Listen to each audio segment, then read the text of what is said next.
So how did you get into Land Rovers? Well, I think my mind back to when I was a child, probably only 6 or 7 years old. My uncle at the time had a Series Land Rover, would have been a brand new one, I presume, a Series 3. And I was shocked that he came back from a fishing trip and he got the hose out and actually washed the inside of his car out. That's my first memory of a Series Land Rover, and from that time on I kind of used to always think they were pretty cool. But it wasn't really until, I don't know, probably would have been in my early 20s and we went four-wheel driving with a group of guys. I had a Nissan Pathfinder at the time, and a guy turned up in a 1964 Series Land Rover, and out of all the people there, he had the most fun and he drove most of the tracks way better than we could do in our Nissan Pathfinders, or I think there's an old Pajero there as well. So that was kind of the start of it, and then that car then shuffled through a few sets of hands. So, and then I think that was the first ever Land Rover you had. Yeah, so the 1964 Land Rover was owned by a guy by the name of John. Anyway, he sold it to a good friend of mine, Shane, for $500. John had in fact paid $500 for it as well. He had it a couple of years, Shane had it for a couple of years, and then I bought it off Shane for, you guessed it, $500. I then had that for a couple of years until another 1964 long wheelbase ex-army turned up as I was driving to work one day. I saw it on the side of the road for sale and went and bought that. So that car was basically, I guess, my second introduction to Land Rovers, but also one that kind of locked me in that this Land Rover was a bit of a thing. So, So since that first one, how many do you have now? I'd say now I would probably have mid to high 20s. That ranges from some absolute parts cars to fully registered vehicles, and ranges from Series Land Rover through to Range Rover Classics. I've also got a 110. So sort of different styles of cars, but I've also bought and sold quite a few. So I dare say the number might be closer to 60 or 70 that I've had or still have. Yeah. What's the oldest car and then the newest car of the Land Rovers? Yeah, so I've only recently bought a 1952 80-inch Series 1. So that's my oldest car. The newest car I've got would be a 1990 Range Rover Classic. Yeah. How did the outdoor workshop come to be? Yeah, well, we're out near Deloraine and on 160 acres here. So a friend of mine owns the land, and I more recently bought a Land Rover off him probably 5 or 6 years ago, which I did a restoration on with my father. And then I was looking for a bit more room, and Shane said, well, why don't you park a few out here? So we built a bit of a makeshift shed out of the logs that were on property and scavenged bits of corrugated iron and bits of timber, etc. So the shed probably owes me about $300 or $400. But it also then gave me the opportunity to be able to come out here and store some cars and also work on them. So the rough plan is I kind of rough a car, I'll get it kind of ready with all the parts I need, then take it into town, and then I guess the hard work or the grind begins. Yeah. What is it about Land Rovers that got you interested enough in them to end up here, as in the graveyard? Well, I guess the simplicity of how they are to work on, and kind of after having those really early couple of Land Rovers, I realised that me being a chef could actually do work on a car.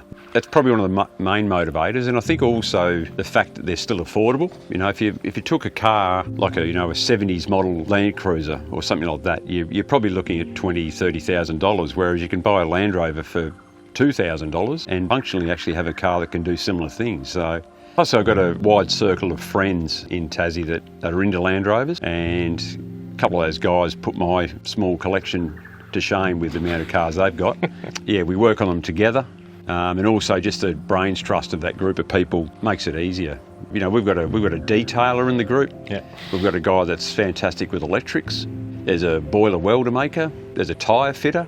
Some guys are absolutely all over V8. Some guys are all over the diesels. I'm probably the most Series Land Rovers kind of based guy out of the group.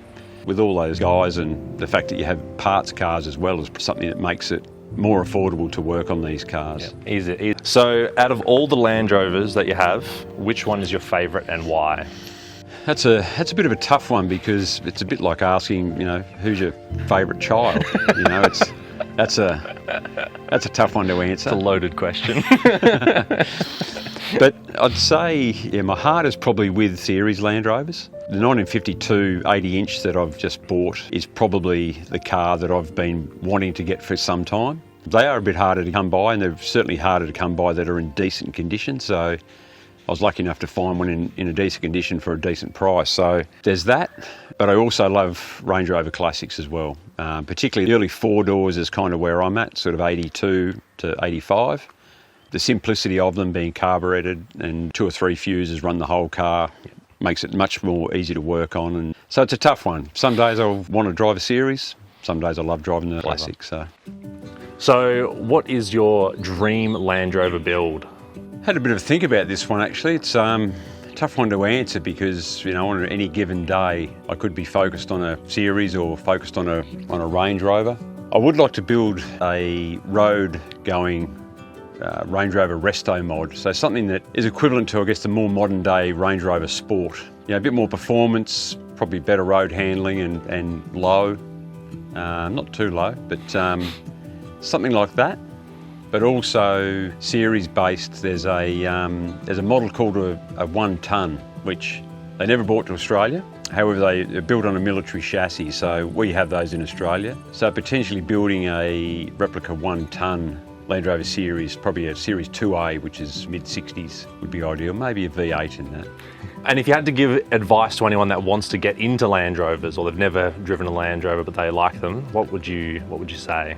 I'd certainly advise people to get into them. You know, if you're mechanically minded, which you would have to be into Land Rovers, it wouldn't be a case of you buy an old Land Rover, take it to someone and say, can you fix this? Because the list would be longer than your arm.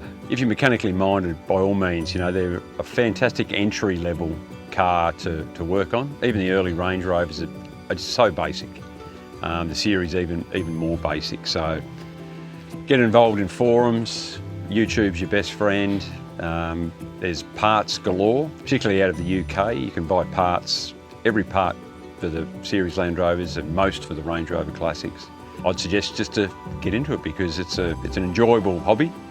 It's something you can look back on and think, well, you know, I made that car. That car was in a paddock a year ago and now it's fully registered doing off-road trails, which is, yeah, pretty pleasing. There's a cheap barrier to entry kind of thing as well. Absolutely, yeah. They're certainly much cheaper than perhaps a Toyota or a Nissan equivalent of the same age. And they're made of aluminium. So body panels don't rust. So there's a real positive there. Everything else rusts. Yeah, everything else. Like the chassis and the bulkheads rust, but yeah, the panels don't. So yeah. I guess we even take it a step further here in Tassie. We've got a group of guys, as I mentioned earlier, that we're all into Land Rovers, and we have a 3K challenge in Tasmania, which basically your car can't cost you more than $3,000, and we've only just done the sixth edition of our 3K challenge, and we had 18 cars come down. Series 1 was the earliest car there, so it just shows what those cars can do. And we did 1,000 kilometres on the west coast of Tasmania in some of the hardest tracks in Australia, like Climby's track, and we did Arthur Pyman, Ring River, Montezuma Falls. It shows what you can do on a budget, and that's the whole idea of the 3K challenge. Is anybody can come as long as you don't have a fancy twin-locked car that's cost you 60 grand. As long as it's cost you less than 3, you can turn up. Yeah.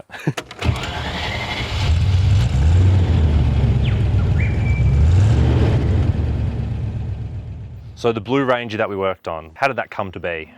Yeah, well, I think it was either Facebook Marketplace or Gumtree. It came up as a whole car, but it was also suggested that it was a parts car. And it was listed for $500 down at Dunalley, which is in southern Tasmania. Probably can't get much further from where we live. For that sort of money, it was worth going to get a parts car for $500. And when we got there, it was kind of a case of, actually, this car's not too bad. It was decided we'd load her up and bring it back to Launceston. It was pretty low kilometres when we got it as well, wasn't it? Yeah, I that's hadn't driven it right. much. That kind of was quite surprising actually to see it only had 160,000 k's on it, which for a car that's 36 years old, that's pretty low kilometres. It was running very rough when we picked it up. We drove it onto the trailer and it was blowing out black smoke out the back, and it's kind of a case of might have a bit of work to do when we get it home. The actual bones of it were decent, and the interior for its age is immaculate. Not one tear in the seat. All the seats are in great condition. There's a few... Other than the mould that was on the seats. Absolutely, yeah. So it was used as a boat hauler. So the guy lived at Dunalley, as I said, and he lived probably no more than 70 metres from a boat ramp. So basically he had this car with RV registration, so recreational vehicle registration, and he was using it basically just to launch his boat.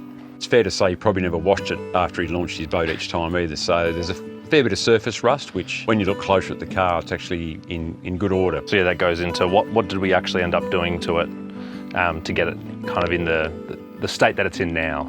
As I said earlier, it was a case of a car that in my mind shouldn't have been wrecked, and I've always had a bit of a ethos with the old Land Rovers is once you pull them apart, they'll never see the track or the road again. So it's always my last resort to pull a car apart or to use it as a parts car. So we quickly worked out that it was good enough to be able to have a decent base to start working on it. I think it was maybe a good solid week. I think I was here for 2 weeks. 2 weeks, yeah. 2 weeks, yeah. We basically pulled the suspension out, refurbished all the suspension gear. We had some shocks from another vehicle that we put in, gave the underbody, a fair few of the parts, a sand up and gave them a spray of paint. Had an EFI issue. This is a 1989 model, so it comes with the Lucas flapper system EFI, which can be problematic, but once it's working, it works okay. So there's a couple of issues with that we had to diagnose. There was one of the vacuum line where it joined the manifold was snapped off, so we had to re-tap a thread for that.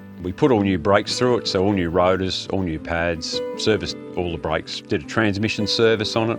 Spent a fair bit of time doing electrics inside. Anybody who's had an older Range Rover with electric windows and switches will know exactly what we're talking about. So yeah, trying to get motors working and windows and that sort of thing. So we pretty well got most of those done. However, it's been a little while since we worked on that car. A couple of those little gremlins have popped their head up again, so that's something for Fraser to sort out. Yeah. Fraser's about to find out how much they cost to keep fuel in them, so it's about $1 a minute to idle it. So, and so this is obviously like the first car that we'd ever worked on together. What did you enjoy most about it? The process itself. Yeah, it was a great process, and it's one of those things, I guess, that you're always learning as well. So for me to be working on the car, and Fraser to be working on his first Land Rover was a great experience for both of us. We'd come out here, we'd work the whole day, and then we'd sort of go back into town with scratching our head on a few items, and all of a sudden YouTube would produce the answers, and we'd come back the next day and fix it up. But certainly very special to do it, with your son. I mentioned earlier that my father and I restored a Series 3, so it was a 1973 Series 3 short wheelbase. Unfortunately, it was probably 90% done, and then my father passed away, so he never got to see the final outcome. So it's pretty special doing it with a family member that have the same interests and enjoy.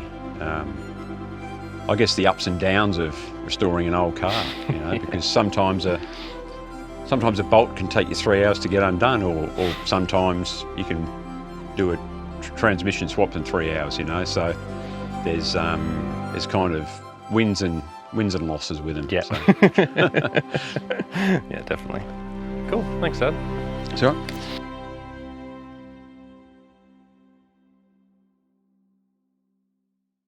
Do you want some water? No, it's all. Edit that out. That's how it's going to start. Just